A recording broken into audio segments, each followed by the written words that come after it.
what's going on pre-Chiro students around the world. Particularly, we're having a conversation for students in Europe, but I want to encourage anyone who's even in the US or Canada to consider going to chiropractic school in Europe because it's much cheaper, and B, you might find something there that you can't find here, which is a really tiny pocket of people that are doing something amazing. Today, I have Dr. Marc Hudson on. He's practicing out of Europe, and he's going to provide a lot of insights on what the path to becoming a chiropractor could look like through his experience. So, Dr. Marc, can we get started by you just introducing yourself, sharing what you were up to before chiropractic school, what attracted you to chiropractic, and why'd you decide to become a chiropractor? Okay, well, first of all, thank you, Ben, for having me on. My name is Marc Hudson. I'm a chiropractor. I live in Spain. I've only ever practiced in Spain. I graduated from Parker in '94. I went into chiropractic after having had a personal miracle story in terms of a sports injury that wasn't responding to conventional care, physical therapy, and lots and lots of drugs and all the rest of it, and was incapacitated, and through sort of miraculous treatment, which seemed like miraculous to me, regained function in my arm, which I had lost for about 6 months. And then subsequent to that, my wife was pregnant with our first child, and she developed terrible sciatica throughout the pregnancy and absolutely refused to go see a chiropractor until I finally insisted, and went very reluctantly. And there's a long story behind that, but that's for another occasion. And started under care, and of course her sciatica resolved miraculously. She, to the point where she'd been walking with a cane, and immediately experienced changes in her body as a result of the care that she was getting. And so I was intrigued, and we were both under care from, it was actually a chiropractic intern at Parker College at the time, and whom I knew from the sport that I was doing, which was judo. And so I went to see him just as just because, very little education, didn't understand what chiropractic was. All I knew was that it helped you to recover from sports injuries and start walking again if you've been crippled with pregnant sciatica. And so I was going to this sort of dilapidated old student clinic at Parker that they called the Alpha Clinic, and would go there, and it was the typical student clinic experience where you had to wait for an hour for the paperwork to be signed off on, all that kind of stuff, right? And I would invariably fall asleep on the table, face down, waiting for the guy to come back in. And one day I turned my head, and because this was Parker in the '90s, we had this sort of very cheesy Parker memorabilia stuff. And on the wall, there was this clock that said, I remember said chiropractic, which each number was a letter of the word chiropractic. And next to it was a poster that said, have you ever thought about studying chiropractic? Sort of like, Uncle Sam joined the military or whatever. Mm-hmm. And so I turned my head back down, went back to sleep. And then the guy came in, and he's, doing his notes and stuff. And I turned to him, I said, and so back up a little bit. I was in my late 20s at that point. I had always been a gifted student, but had many behavioral problems, let's put it that way, and had fallen into a life previous to this of alcoholism and drug addiction, and had to deal with that and come out of that and be in recovery and recuperate from the damage that had happened there. And so now I'm married. I got a child on the way. I've got a stable life. I've been working. I've been buying houses and remodeling them and selling them. But I had zero college whatsoever. And so I turned to this guy. This guy comes in. He's going to get his paperwork signed up. And I said, "Can you make a living being a chiropractor?" He's like, "Yeah." And I said, "Could you make 50 grand a year doing this?" And he's like, "Yeah." And that was it. And I just decided to become a chiropractor. So it's not a very lofty goal, right? It wasn't moved by anything greater than myself, whatever. I was just looking for a job. I was looking for a decent job. It looked like it was, easy, cleaner than what I was doing, and wanted stability in my life for my young family. Mm-hmm. And so I went to chiropractic school, and I hadn't even graduated from high school. I've been kicked out of high school, and but I was on a mission, and I was on a track to get it done as quickly as possible. So I did everything that I possibly could to test out of whatever, and just did the whole thing. And, went to these intensive community college courses. Like, the whole thing was to get out of there as quickly as possible, and got into school and basically did everything in a year. and got into school, went to Parker, and then graduated 3 years later, because that was a 3-year course at that time. I don't know if it still is or not. But so basically, I was from not having graduated high school to graduate as a doctor of chiropractic in 4 years, which was great for me. Now, so that's how I got in. You want me to tell you about the experience a little bit, or? In a second, is it accurate to say that a lot of, and come back into the center of the screen because you're off the screen. Is it accurate to say that a lot of the chiropractors that you've met throughout the years are those rebels, those people that don't fly with the flock, that choose their own path, that might be into drug addiction, or might just people that are struggling in life and then kind of have a pivot point in life that kind of redirects their focus, and they say, oh, chiropractic is the thing that makes sense for me to do because I don't really agree with the way that the world is working. I want to create my own world. How would you describe the population of chiropractors that you've worked with, that you continue to see in your life, and what it was about you back then that is similar to the people that you see around you today? Okay, I would. There's definitely a lot of second career people in chiropractic. Adults going back to school, and I don't know what the percentages are in other professions, but I think that it's much, much higher in chiropractic than in others. And I think a lot of that has to do with just having gone through such profound changes on some level, which I didn't associate with the deeper aspects of chiropractic at the time. To me, it was purely physical, physiological changes, but they were profound. I mean, they were miraculous. They were life altering for me.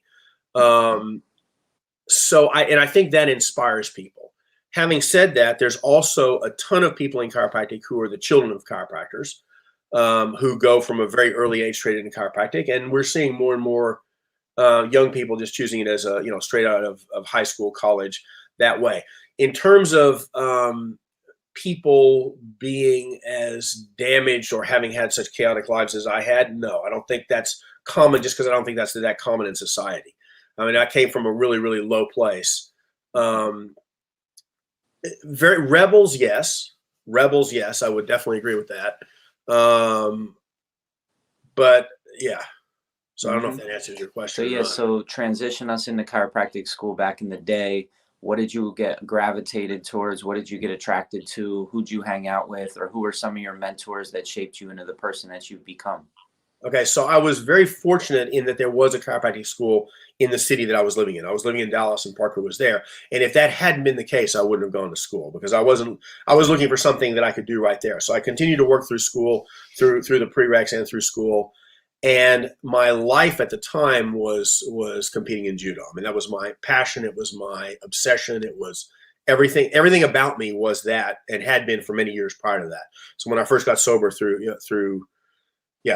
years prior to that. And so that was it. That was everything. And I was very, very lucky in that. So I had, back up from that.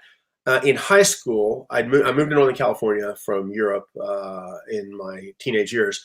And the people that I was going to school with were ski instructors and ski patrol and all the rest of it. And I learned to ski with them. So, we would go up, we'd get high, we'd be on the top of this mountain. They would zoom down and I would be left up there. And it's like, you got to get down, yes, or you're stuck there and you're not going to get your ride back to the, cheap lodge that you're staying in 30 miles away if you don't do it. So I learned how to ski that way. I learned to ski from extremely proficient skiers, and my skiing ability shot up very, very quickly. So within one season, I was skiing really, really well.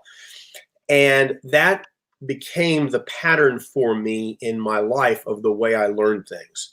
So what I do is I look for experts in whatever whatever field it is, and I follow them. And so I'd been fortunate in judo to be working with a guy who got a silver medal in the world championships, another guy that was multiple-time U.S. champion. And those are the people that I train with on a twice or three times a week basis.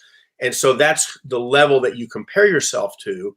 And so again, my trajectory competing there was really, really fast and at a much higher level than the traditional, you go to a class and you do that, blah, blah, blah.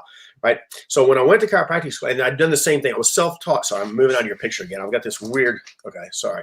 And so when I was remodeling houses, I did it literally through book learning, right? It's like I didn't know how to do anything, but I got to have a job. I got to be doing something.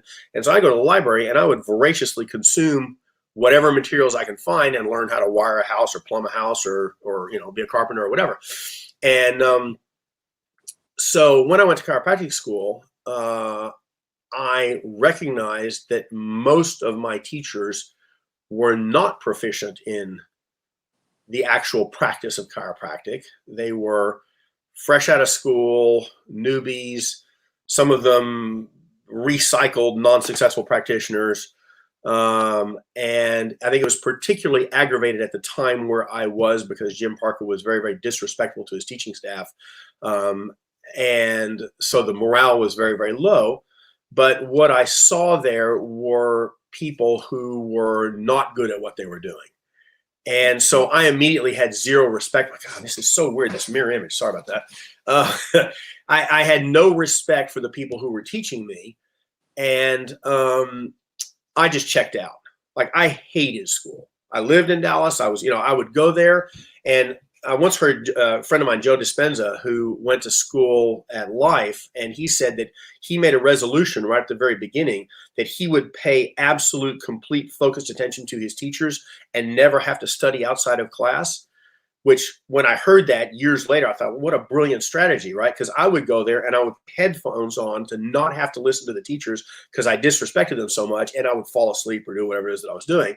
Mm-hmm. And so paid no attention, and I just study for the exams. Very quickly realized, this is my interpretation again. I'm making generalizations, but these are my interpretations. This is my experience. I realized and recognized that people who were succeeding as chiropractors, it had nothing to do with what we were then studying, and so therefore getting good grades was actually irrelevant. Mm-hmm. And I wouldn't have been able to phrase it consciously then, but subsequent to that, and I've been involved in chiropractic education subsequent to that. I was on the board of a chiropractic university. I started another chiropractic school here in Europe, so I've been around chiropractic education and chiropractic politics a lot. And I would say, and I don't know what the numbers are, but 95% or more of what we study in chiropractic school is absolutely irrelevant to the practice of chiropractic.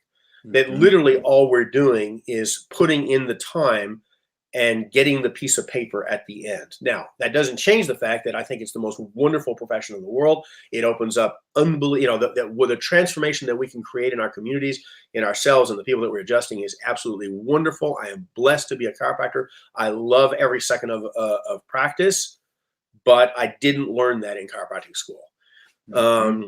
So the reason why we're doing this podcast is because we want to build up the awareness inside of the individual who's about to enter into that program that you said has very little to do with the real world practice of chiropractic. And we want to introduce them to the real world practice of chiropractic. So with that being said, can we transition to what your real world practice chiropractic looks like, how it's evolved from when you graduated to today, and really what the ins and outs of your practice are like? Okay, so I was a bit of a hustler when I was at school, so I still am. But at the time it was audio cassettes, right? So we got audio cassettes of what we call practice management, right? Practice management consultants. And so and they were ridiculously expensive for a student budget, right? You get like 6 cassettes and they'd be $300 or $500, right? And it's 2.5 hours of material or something. So I got a group of students together. I don't know, there's about 30 of us. And I bought the masters, and we pirated a bunch of recordings, and it ended up being $500 each or something. I don't remember. And we got tons and tons and tons of materials. So I would just listen to that religiously over and over and over again. And it was, at the time, it was very, very useful to me. Subsequent to that, these are people that I've now come to know, and some of them I don't respect at all, although their material was very, very good and very useful for me at the time. So again, it depends on what you want to do with chiropractic, okay? But what I would suggest is that you surround yourself with people who are doing what it is that turns you on, okay? That actually excites you, not a compromised vision of what you're told you should be doing, and not looking to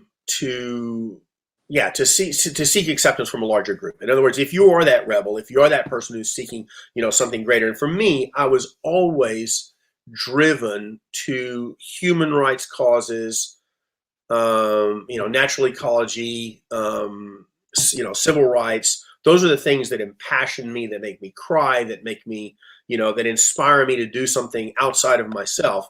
That was the beauty of it for me. And unfortunately, when I graduated from chiropractic school, it was just a business, and it was a way to make that 50 grand a year, right? It was just that. It had been reduced to that. That's all I knew. Parker is thought of as a principal, or at the time was thought of as a principal. And I would say it wasn't a principal school. It was a business driven school. Okay.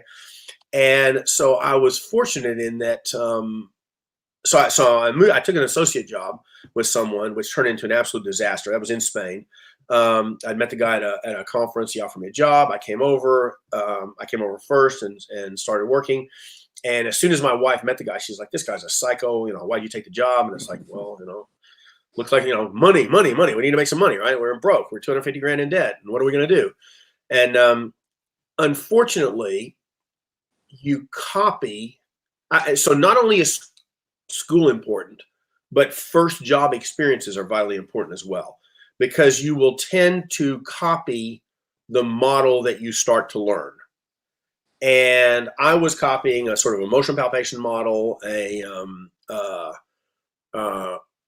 was miracle care. It was miracle physical care, basically, is what it was. And I wasn't exposed to anything bigger than that. So, anyways, that job didn't last at all. We hated each other mutually. It lasted about 4 months. Left, and then a year from having graduated, I opened up my own practice. So I worked for 4 months for this guy, and then the whole time was either moves from the States to Spain, or moved from that city to where I am now, and then setting up the practice and all the rest of it. And so about a little less than a year in, I opened up my own practice. And I'm going door to door. I'm promoting the practice. Large numbers of new patients coming in, just because I was so desperate, and I was hustling, and I was pushing myself beyond comfort limit, and making stuff known in the community. But I was so bad at my job that my very first new patient who came in the office said, "Look, I'm not going to take up care, but I feel really sorry for you. Here's a tip."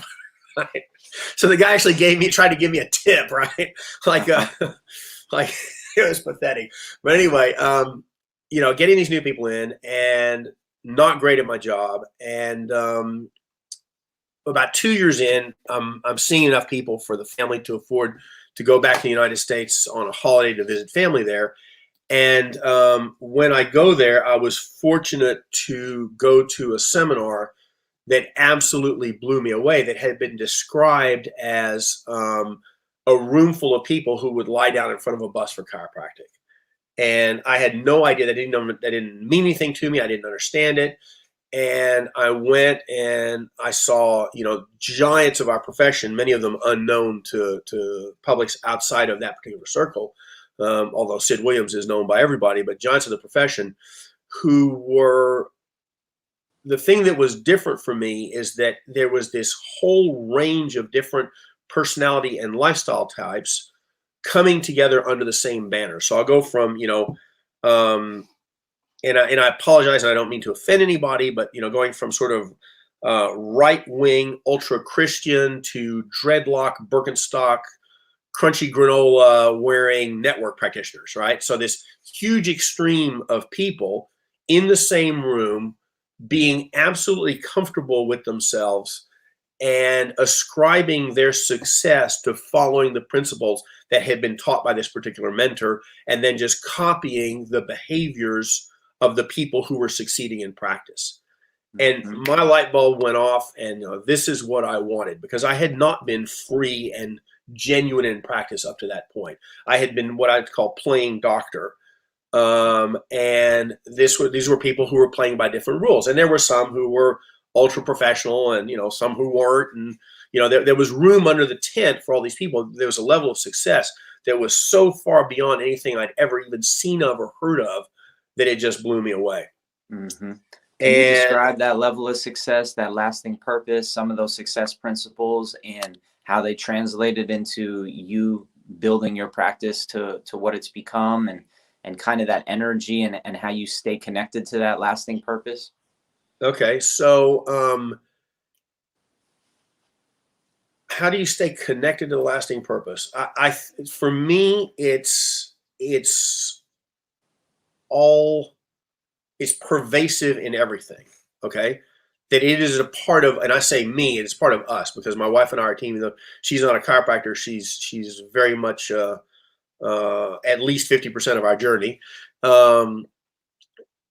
It's that we're here to serve humanity, that the chiropractic adjustment. So to go back, and again, I don't want to freak or weird people out, but I consider chiropractors to be Shaw men and Shaw women of the 21st century disguised as doctors. Okay. And so what we do is our physical, let me back up a little bit there as well. We are about energetic transformation. We are about being connected. We are about being true, about being pure, about being as whole as possible. The foundational principles of our profession are that the body is a self-regulating, self-healing entity. It doesn't mean one cause, one cure. I think that's an antiquated notion. I have no problems with people that ascribe to that. I'm not seeking to shoot anybody down, but it's not that chiropractic adjustment is the cure of all that ails humanity. But by having a liberated and freer nervous system, we stand a better chance and will express health more fully than by being subluxated. And so my responsibility as a chiropractor is to help my people have a spine that is not messing with their health. Okay. And when I say health, I don't just mean how they feel or their pain. I mean on all levels of their being. And sorry, I'm ranting and now I forgot what your question was. It's all good. You've developed one of the biggest practices in Europe. You've started Chiro Europe. You've started a movement. You've developed that tribe that you described in DE, where there's a bunch of people that are so committed to chiropractic, they're probably willing to go to jail for chiropractic. Can you just speak to that mentality, speak to that passion, speak to the tribe that exists right now in Europe and that you've developed within the culture of your practice? Okay, so we are not being so okay, let me go back. Okay, as I got to see mentors of mine who had grown unbelievably rapidly in practice, and unbelievably rapidly by the current vision of what success is. Okay, and I'm talking about that it was common. Now, I'm not saying it was the norm, but it was common in the late 60s, 70s, maybe the early 80s for brand new practitioners to go into their first practice and be seeing 100+ visits a day within a year of opening their practice. And that is unbelievably uncommon. I have coached people who have done that, but it's like, for me, it's like single digits of people, whereas in that community, it was dozens of people. And, but those are the people that I was listening to. Okay. And those are the people whom I was taking as role models, and I was doing what they told me to do. Okay. So the public has no idea as to what chiropractic is. They have zero idea. They don't know. Some of them come with preconceptions, but they're not like firmly held preconceptions. They're just, I read about it. I heard about it. I saw a video on YouTube. Blah, blah, blah. Yeah, I know what chiropractic is, but they don't.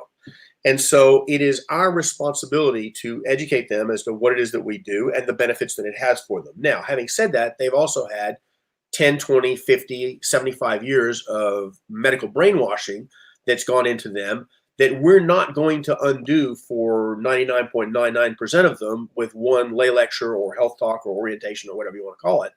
We're not going to do that thinking for them. So we're not going to give them a health talk and then they're immediately going to not vaccinate their children and come in and get adjusted extra times when they've got the flu, right?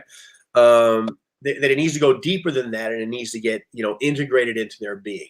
And so the way that we will do that at the beginning is by becoming experts, having authority, being attractive to people to come in, and being trustworthy. The people inherently and intuitively know that the medical model has nothing to do with health.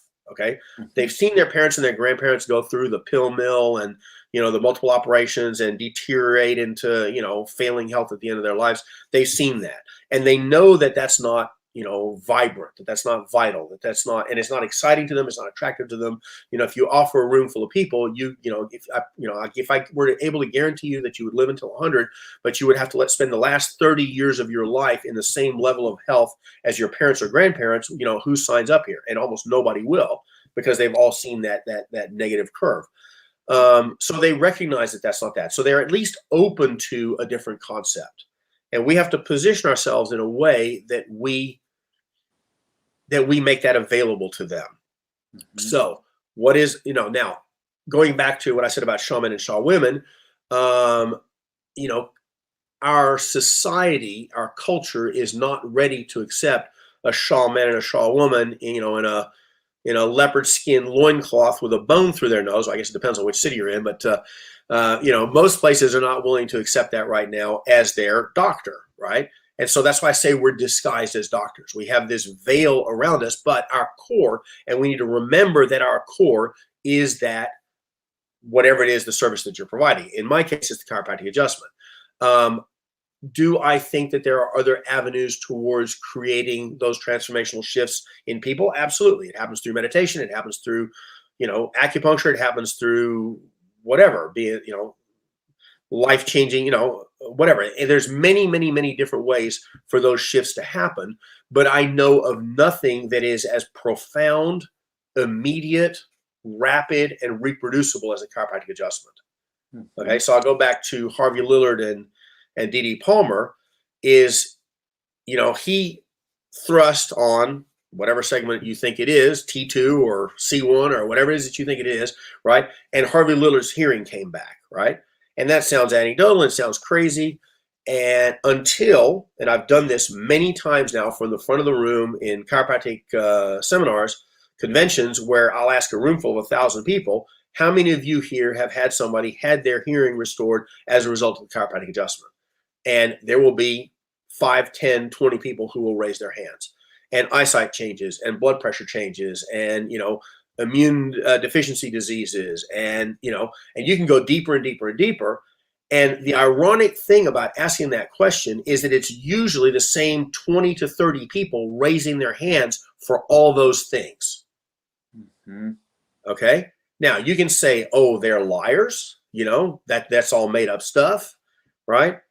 I know what I've had in my practice. Okay. And you can call me a liar. That's fine. I don't care. I've had many, many observers in my practice over many, many years. And I was fortunate in that on one occasion, and this is something I was just thinking about yesterday, I adjusted a guy who seemingly, and this was in the health talk, who seemingly had died in the health talk. And I adjusted him and he came back.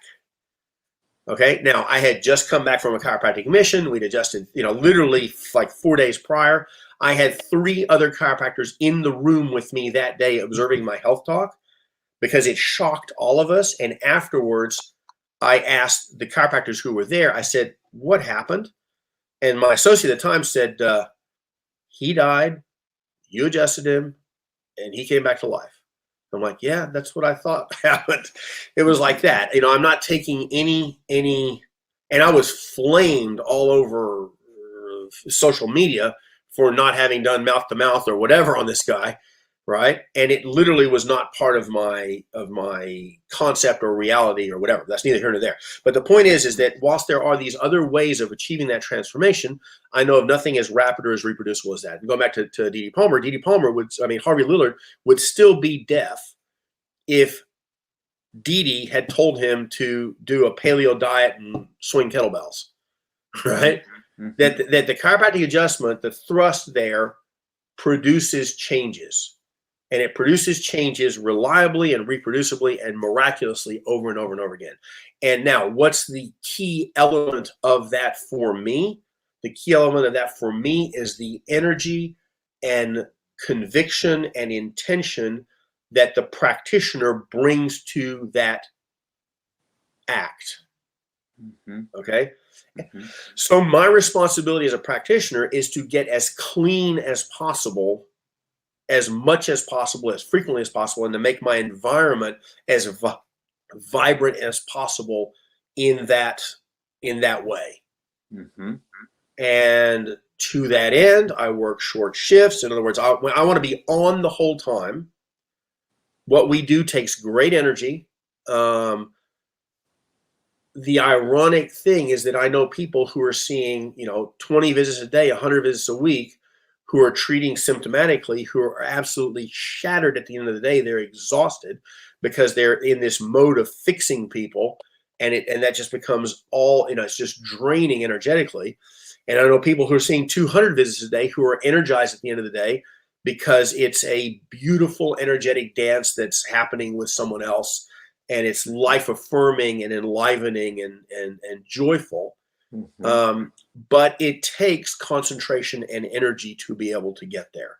And to do that, we have to have a self-discipline about ourselves that recognizes that we're in this to create that magical thrust for someone.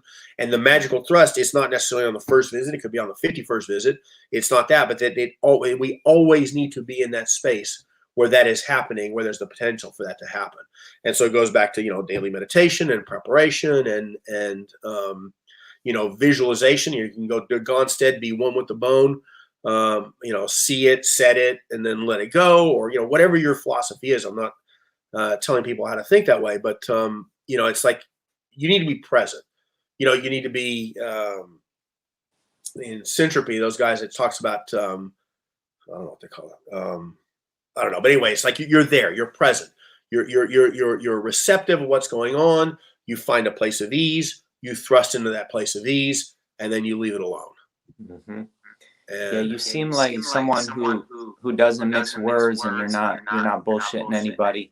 Can you be real about the state of chiropractic? What frustrates you about it today? What we need to shift in regards to the narrative in the psychology of the young students to maybe change the path or change the trajectory, or just really mix up the profession so that it can be a little bit more aligned with chiropractic, a little bit more clear and coherent with what it is that we're doing in this world? Maybe. Well, you don't have to Yeah, go no. detail, but So just keep it real. I've been, I was president of the National Association. I've done politics. I was on the board of trustees of Life University for 10 plus years. So it's the largest chiropractic school in the world. I started a chiropractic school. I raised $2.5 million to start Barcelona College of Chiropractic. I don't have much faith in any of that at this point in my life. Chiropractic is the most wonderful profession in the world. It is also beset by, I would say, a majority that doesn't want it to be that way, that wants it to be accepted into the medical paradigm. I think naively, I think those people are naive, and that we will never be accepted that way unless we completely rid ourselves of our principles, something that I'm not willing to do. However, okay, so the success of chiropractic to me will come from the success of the practitioners. Mm-hmm. Okay, that once, so for instance, you're a new grad, you come see my practice, and you go see somebody else working in a mechanistic allopathic model, and the two realities that you will see will be so radically different. Hopefully you'll be attracted to the model that I'm practicing in, and you'll gravitate towards that. That's what happened to me, right? Mm-hmm. And so what I saw the Jim Sigafusas, and I saw oh, by the way, if you guys want to get turned on, two mentors of mine, Ron Oberstein and Cliff Hardig, okay? They just came out with an interview, about a 30-minute interview. Did you see that interview or not? I mean, I had Ron on last week. No. Yeah, but I'm talking what about you're talking about. Life by Life West is a new it's series. Life West. Yeah, it's the Life West, whatever it is. It's his president's. But Cliff is on there, and Cliff was one of the people that I was exposed to at that very, very first meeting that I went to where I got turned on. And Cliff is the real deal. Cliff is a modern day. Sigafus is dead. Many of our giants are dead. Hmm. Cliff is alive, and he is the real deal. And he is hardcore, and he's done it for 50 years. And Hmm. he's as hardcore today as he was 50 years ago. And I've been lucky to know him for 20 plus years, 20, 25 years. And I'm blessed for that. But Cliff is the real deal. Okay. Okay. And you hear that and you just get, it's like, wow, this is great. I want this. Hmm. Okay. We'll And post a so, link to that show. I know exactly where that is. We'll yeah. hook that connection up. Yeah, we're Yeah. just here trying to connect the dots. So me asking you to kind of go into the sour side or the No, side I got that's no problem talking about it. I just don't want to be overwhelming. Like no I doubt. hate everything to do with the current, chiropractic reality. The Yeah. WFC. They just came out with a new president yesterday. I have no idea who he is. I know who the ex-president, the ex-two were. And I want them to be, to fall into a black hole and have their, whatever. I'm not going to go too graphic on you. Because But they're minimizing the chiropractic message. They're trying to kind of pigeon us into this allopathic model and be accepted by the medical world. Is that and why? they're competent politicians who are absolutely two-faced and will lie to us blatantly and over and over and over again about what their intentions are. And it's, to me, it's shameful. One of the things that I don't tolerate is dishonesty or duplicity, and these people have got it in spades. And I've been, and the chiropractic, registration regulatory boards have a long, it depends on where you are, what place in the world you are, what state you're in, have a long history of that. If we could just touch really quickly, because you were involved in politics, but you also have been in practice for so long. And if we were trying to contextualize the path to get into politics in a good way for chiropractic, what could that look like for an incoming student who's maybe considering law school, but then hears about chiropractic and wants to become a chiropractor or experiences chiropractic? Can you talk to them about what it's like to be a politician, or what types of skills they need to develop to really fight for chiropractic in the right ways? So generally, at the beginning, you're going to have to being able to be duplicitous, which is something that I came to much later than I actually got into politics, is a really good skill set to have. Okay, so Robert Greene's books, for instance, the I don't know how many laws of power and laws of those books. Those are good resources. Okay, because that's the way the world works. Okay, and the world doesn't necessarily work in terms of idealism and that if we're just all sing kumbaya together and hold hands, that everybody's going to be fair, right? We see this now with social issues in the United States right now, that there's not a fair playing field, and there's a huge segment of the population that's being treated absolutely unfairly, and yet this power structure that exists is defending itself. Okay, well, the same thing's true in chiropractic, right? I mean, it's not as extreme, but it's very, very much there. And so, if you want to get into politics, first of all, have a circle around you who will support you and defend you, because it's really easy to get consumed and burned out on the one hand, so completely rejected. So you did your 2 years in your position, whatever, and it's like, I did that, screw that, I'm out of here. It's horrible. Or you get consumed by them, right? Like you actually get sucked in because they're so good at selling this as the quote unquote reasonable path, that strong people get diverted into that movement and dilute their own process. So John Hoffman, who's another mentor of mine, when Sid, Chuck Ribley, I got to go with Chuck Ribley first. Chuck Ribley, not happy with the way things were in Michigan, either took over or started the Michigan Association. They didn't like the way the testing was going, and so instead of they just took it over. They just became the largest organization, and then he became president of the state regulatory board, and they were responsible for giving the tests for people coming in. Now, why could they do that? They could do that because there was a group of 20 of them that were, locked, arm to arm, that weren't going to budge, and they would all keep each other strong. They would go from Atlanta and they would spread out to the rest of the country, and they would keep that vision there of, they would go back and report, and it was all strong through a common vision, right? But so he went back to Michigan and he changed the chiropractic test, which was an abusive test, to they thought, okay, if you graduated from a chiropractic school, and you passed your boards, you're good. We don't need to do another exam here. So the exam consisted of 2 questions. What's your name? Where would you like to go to dinner? You're in. You know? Mm-hmm. Like, we need to know who you are. We want to hear your voice before you become a chiropractor in this state. Yeah, that's it. That's it, you know?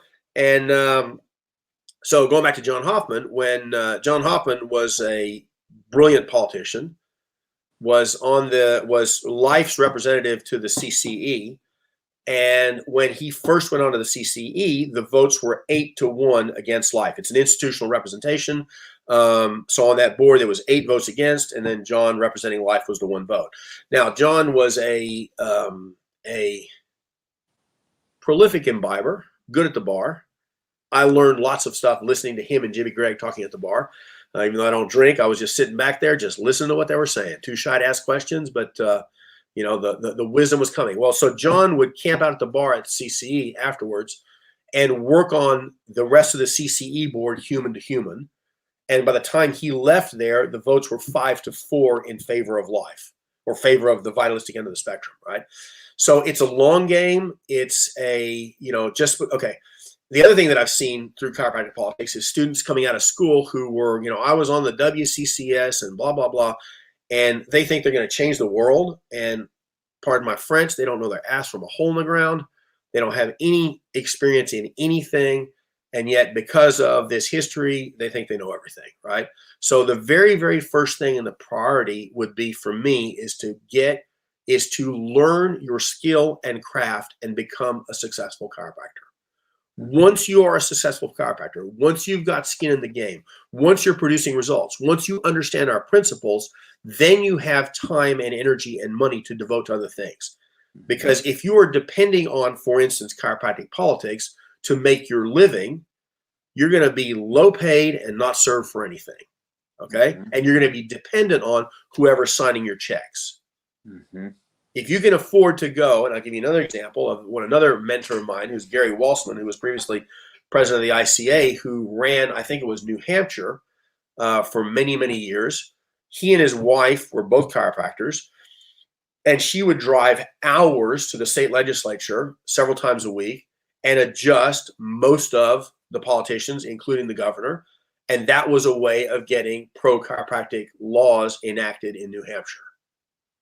Okay, and that came from their power as practitioners and their belief in the principles of chiropractic. It didn't come from this traditional sort of following a political path. Mm-hmm. Organizations mean nothing in our profession.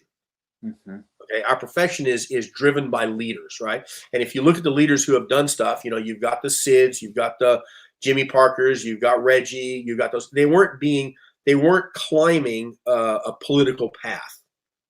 They were leaders in and of themselves, mm-hmm. right? And so the advice would be is become that leader. And the way that you become that leader is you have to legitimize. Like, people wanted to listen to all 3 of those people, mm-hmm. right? They didn't have to, you know, get somebody else's approval for somebody to say, hey, Jimmy Parker, you are now our leader. No, he had, 10 practices and had a plane. And he was flying from practice to practice and doing that deal. Mm-hmm. And then Sid did the same thing. You know, each of them had they'd learned their chops, and they had legitimacy. No doubt. It starts within. It starts from building yourself into that giant, and then going into politics. I hear you. Yeah, I mean, it's the reason I wanted to do this project 10 years ago as a second quarter student, but here I am 8 years into practice, and I have the energy for this. I have tons of energy for this. So I hear you 100%. And I'm not really trying to get into politics, but it's inevitable if I want to represent the profession and really try and represent chiropractic in colleges, universities, high schools. It's going to take me getting into some conversations with people that don't see chiropractic the way I see it and disagree with it, actually, the way that I see it. So I appreciate you. And the thing that we have to do is you know, my baseline with that is, do you accept my right to practice in my fashion? Mm-hmm. Then we can have a constructive conversation. If you want to shut me down, If you want to stop me from doing, then all I can do is come back at you with and fighting is not going to win. It's not going to. Well, I'm not going to win your mind over if you think that way. But all I can do is say, look. So for years, right, I had no prepaid plans in my practice, and I was 100% referral, and I was extremely high volume by modern standards, right? And so my defense when going to these political conventions or whatever with politicians who were very, very much opposed to my style of practice, I'd say, look, it's 100% referral and people are paying visit by visit, which means that every single visit, that person is choosing to come back on the next visit, one, and two, they've been sent in by their friends and family. So, how could that possibly, they're choosing this. Right. And that was sort of my intellectual defense against them. And, of course, some of them will accept that and most of them won't. But nonetheless of it, if, we have to get to the point where we have to, in other words, if you will respect my right to practice in my way, I will respect the right for you to practice in your way, be it a medicalized model, be it whatever it is, but don't try and shut me down. Mm-hmm. All right. Well, I don't want to honor your time. Can we just not wrap up, but can you just shift the narrative now towards like, where are you at today with Chiro Europe, with practice in Europe, with your life? What's your lifestyle like? Can you just reflect on the type of life you've been able to live and continue to live to this day? Well, what do you mean? Just in regards to giving people a concept of, okay, how many years into practice are you now? I graduated in 94. I've been 25 years in my practice now. So 25 years in, still practicing, still enjoying it. You work with other chiropractors. Is there a sense of joy? Well, so Chiro Europe is, I'm biased obviously, but I've been told by many people that it is the best chiropractic meeting in the world right now, that it has, and I'm not kidding, right? Like, to give you an idea, the Life West board came out and they now run board meetings at Chiro Europe. Okay. Cliff Harding says the same thing. Jim Sigafus said it when he was alive that there wasn't anything like this right now anywhere. And we get people coming from Australia, we get people coming from the States. Like it is unique in the energy that's in the room, and yeah, what's there is different from anywhere else right now. So right now, that's not happening because we're in the middle of the 2020, 2021 pandemic, and we don't have presential meetings. And so we're hoping that this is going to happen in June of this year. We'll see, of 2021. But can you describe Chiro Europe as it is? It's a love fest. It's exciting. It's about what's right with chiropractic. It's a celebration of chiropractic. It's not religious. It's not, we're open to everyone. We're open to people who don't have that philosophy necessarily, but are just coming to check it out. It's young, it's energetic. I mean, there's parties, there's fun, the energy is off the charts. Okay. And, I'm very, very controlling of who gets on my stage. And so I have criteria for people who are getting on my stage that they have succeeded in practice and on whatever level that is. And that doesn't necessarily mean volume. That means that, they're masters of their technique, or or they've integrated, family life with practice or whatever it is, but that when you're in the presence of a master, they're vibrating on a different level, or someone who's on that path to mastery, because it's also fun to watch people grow up through that. But the people who are exciting, right, who are on that path, and they have to be, and this is where the hardest part is in our profession, they actually have to be decent human beings as well. And we're not looking, it's not PowerPoint presentations. It's, I don't want people doing PowerPoints up on stage and whatever. I want people who are talking from their heart and telling their stories, and are either revealing themselves or are skilled enough at this point in their arc to be helping the crowd grow. That's great. Right. It's such an important outlet, and it's so needed. Sometimes being in practice, you could feel as though you're on your own out here in a community, and really just constantly reinforcing your worldview, your reality, your truth. And to be there in a room surrounded by people that share that truth, or maybe not the exact truth or same version of it, but somebody that can hear you and listen and be like, yep, I'm right there with you, brother. And just knowing that Yeah. that's going on around the world is so important. And So we need that. I mean, we call it the adjustment above Atlas, or and then people will say, well, why should I go back? It's the same stuff all the time.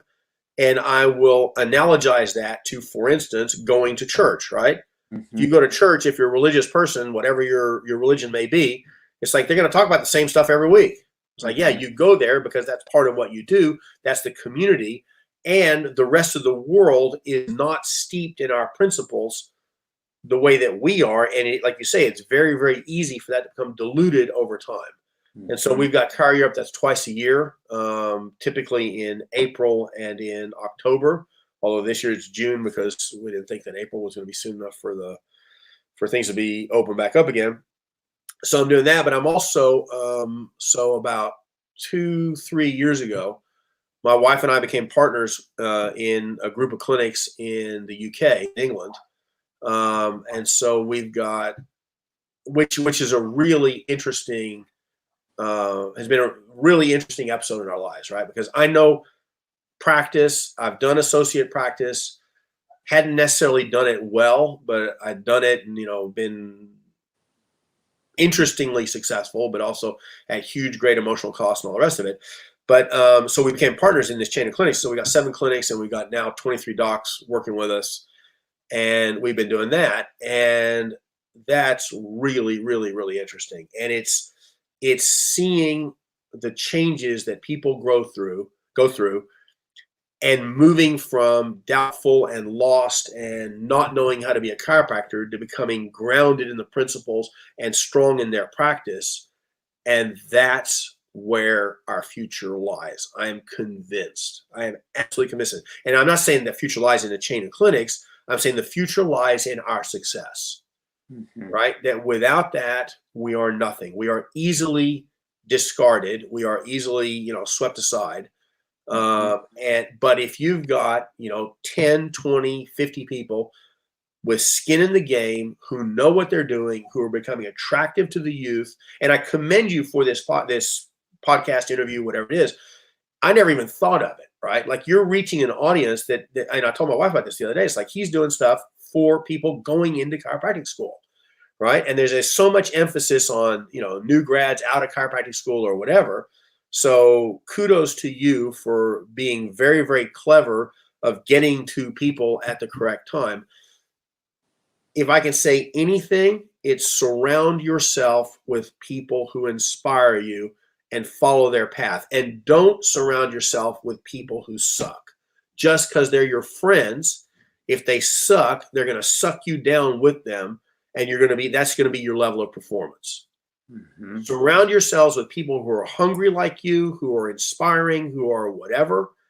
And yeah, and that's what's going to make it happen in practice.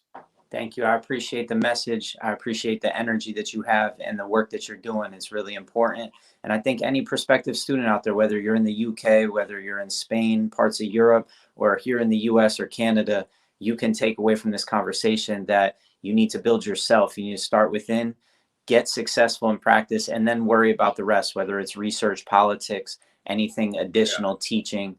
But first and foremost, we want you, if you're going to make that investment in school and yourself, to be successful in It's a practice in the real world. huge investment of time and energy and money. Huge. It's massive, and it You is could worth it. argue, that people are going to invest that time, energy, and money in something else that might not be as fulfilling to them, that might not be as exciting to them as a life as a chiropractor, though. Yeah, yeah, That's kind of where I'm coming with it. I think there's been a lot of questioning, especially of people that have been in practice and seen the loans skyrocket and the cost skyrocket of like, why would I promote somebody going to chiropractic school when it costs a ridiculous amount of money and they don't even teach you chiropractic there? so what's an average debt load right now coming out of school? To me, and I'm being, obviously just having thought about this and having thought about the mindset of it, it really just depends on what your mindset is. It is a ridiculous number. I don't know the exact number, Okay, but let's just say it's 200,000, maybe it's 250,000. okay, The reality, though, is that it only will weigh on you if you allow it to. If you can Yeah. keep moving forward uninhibited and be an uninhibited thinker, as the early thinkers of chiropractic used to talk about, the goal of chiropractic is to really unleash the limiting beliefs that we have, and the limiting structural locks that we're in. And the more we can be uninhibited. So my point is I don't look at that debt as being a thing that is holding me back in life. So I'm just putting that out there. So to put that in perspective, I graduated in '94, and between my debt and my wife's debt and the credit card debt we had, we were 250 grand in debt. Okay. And I paid it off, I think, in 6.5 years. Mm-hmm. From previously having never made more than, I don't know, probably $30,000-$40,000 in a year. Mm-hmm. Right. Mm-hmm. Living a life and paying that debt off. And I didn't pay anything off for probably 2.5 years. So all that debt got paid in 4 years. Boom. Basically. Yeah. And it was amazing. It was a wonderful feeling. I wouldn't suggest that anybody take on the debt load that I did. That was very, very foolish. I was living like a king on student loans, which was stupid. Live on beans and rice, and work your ass off, do everything you possibly can, take as little debt out as possible. Mm-hmm. But yes, you can make a very, very, very good living in this profession. And then last thing before you go, the reason why I saw pre-chiro as a chiropractor, we look at the cause and the effect. The cause we like to point at is the education that fails the students, and they fail in practice once they get out.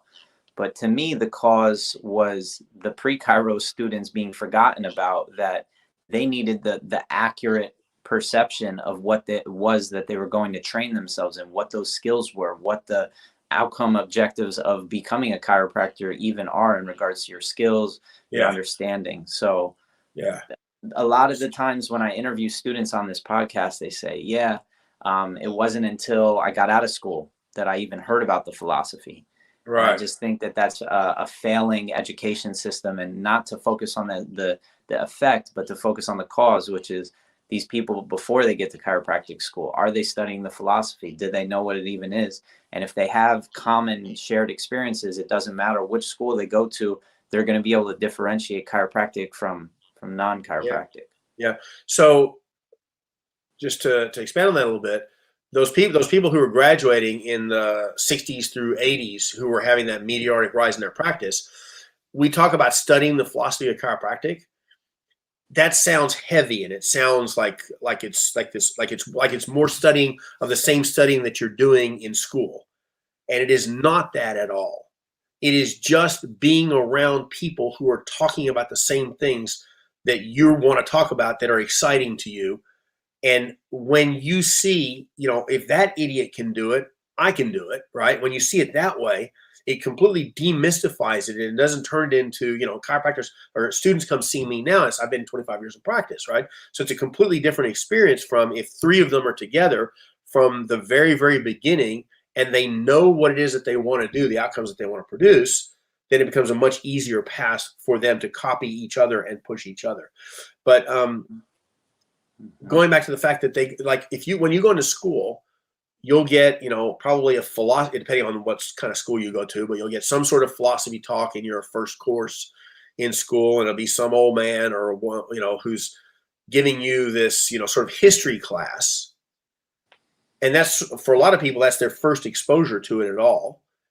And then there's this incredibly tight community in school, because you're with the same people all the time, over and over again. And what is of perceived importance has almost no relevance to practice whatsoever. So I'm going to go back to find mentors outside of, don't trust your fellow students. That level of hysteria that's in school, and the rumor mill and the excitement and all the rest of it that happens over blah, blah, blah, whatever that thing is. It's of zero importance whatsoever. It's irrelevant. It's completely irrelevant. you need to learn how to adjust masterfully. Okay. Like any body, any type, whatever. And I have absolute and utmost respect for tonal techniques. I would suggest as a foundation for people to focus on osseous techniques as the core part of their initial learning experience, because it's a physical skill set that has to be mastered before you can get to the other stuff. I think that's my personal take on it. I don't mean to step on anybody's toes. I'm not in any way minimizing it. I know masterful tonal chiropractors, but learn the structural stuff first and then do the other stuff, right? And it's going to take hours and repetition and repetition and repetition and literally adjusting thousands and thousands of people before your body starts to understand the way it works, okay? So you got that. Then you've got the ability to communicate the importance and relevance of the chiropractic adjustment and getting adjusted over time. That if you don't have that, you can be a masterful adjuster, but you're not going to have anybody in your office. You're going to have to go into your community and inspire people to actually make that step to come in. And then once they come in, they're going to have enough understanding to actually stick around. There's chiropractors who do this all the time. It's like, okay, you should get adjusted. There, I just delivered you a masterful adjustment. I did it 10 times. And now I'll see you later when, you feel bad again. And they don't even think that. They don't even believe that. But they've been taught that that's what they're supposed to do. And, have the concept of lifetime vitalistic care for the good of humanity for the rest of forever, and being able to adjust anybody at any point in their lives from newborn to, 98 years old, osteoporotic, someone with bony mets, someone with cancer, someone with autoimmune disease, someone who's vibrantly healthy, a massive bodybuilder, whatever it is, that no matter who comes into your table, you got the goods to adjust them, and you can give them some information that will inspire them to take up care, continue care, and refer in their friends and family.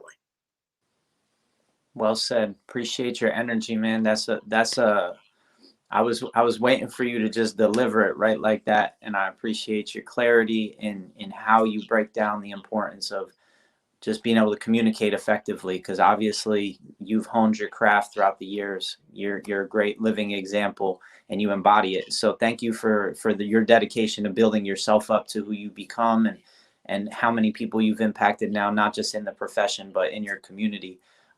As we wrap up here, can you just reflect on how that ripple effect, or how that sort of big idea of when we adjust somebody and we free them, and how that translates out into their life, how you living in the same community you've been in for 25 years or 20 years has really made the type of experience you've had as a chiropractor in your community be like? Or can you just describe that a little bit? So I've actually got 3 jobs, right? I got my practice, and I run Chiro Europe and a mentoring program, and I'm a coach. And I'm a coach to chiropractors. And the emphasis on our coaching process is empowering chiropractors. We're doing that through our clinics now, but also do it individually with chiropractors. And if anybody wants a job, we got jobs in the UK and we got visas, but that's neither here nor there. So in practice, it's a given for me that those miracles happen. Okay. Like I'm actually on the other side of that. Like I'm blasé to it. Okay. Like it is regular occurrence that autonomic changes, that organic, that diseases disappear, and that, people who were condemned to a life of inactivity or disability or whatever, that just happens all the time. Okay. And I'm not saying it happens 100% with every single person that walks in. I'm just saying it is a frequent enough occurrence that it surprises me in no way, no way at all. Right. What turns, so it's like it's a given. It's like, oh yeah, of course. And you sort of have to remember to become excited for them, right? And I can go into like story after story after story of those sorts of changes, right? But what turns me on now is seeing chiropractors get turned on. Mhm. Okay. That's what that, like that same excitement that I used to get from, paralyzed baby not being paralyzed anymore, or somebody, going from not seeing colors to seeing colors after the adjustment, or, chronic, whatever it is, blah, blah, blah. Right.